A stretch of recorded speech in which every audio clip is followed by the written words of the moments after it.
Hej, to je tak było, że są tych Polaków, że kiedy są wunači boli, ze stomizne, są oni tam zasiedlili, a to je na każdy statok, albo do każdy kejże, žišva svojba.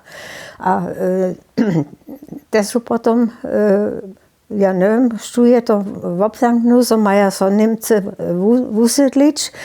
První transport je šel v leču 46, povedza se, a my bychom ta druga połowa, my jsme dobili 2. decembra, być rano siedemich przy korčme, to sobu zač, tož możemy nieść. Nasza macie Jara Wille przygotowała, my jeszcze taki korb sobu, a ja miach leczną drastu oblekanu, zimsku drastu oblekanu, na krybecze szulsku tobowu, a wokoło pójszane ten myszk z tymi pobrancami, a jen myszk jeszcze ze sklanku.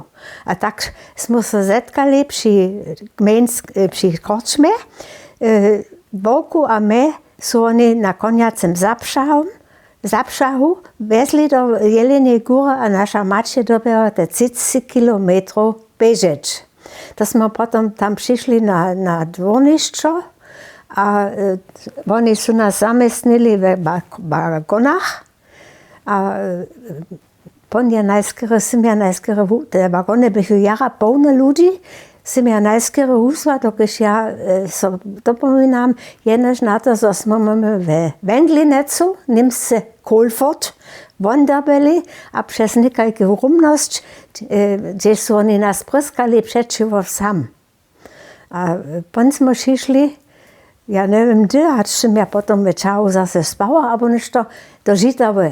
A Žitawe jsme byli w niekajkim wielkim twareniu.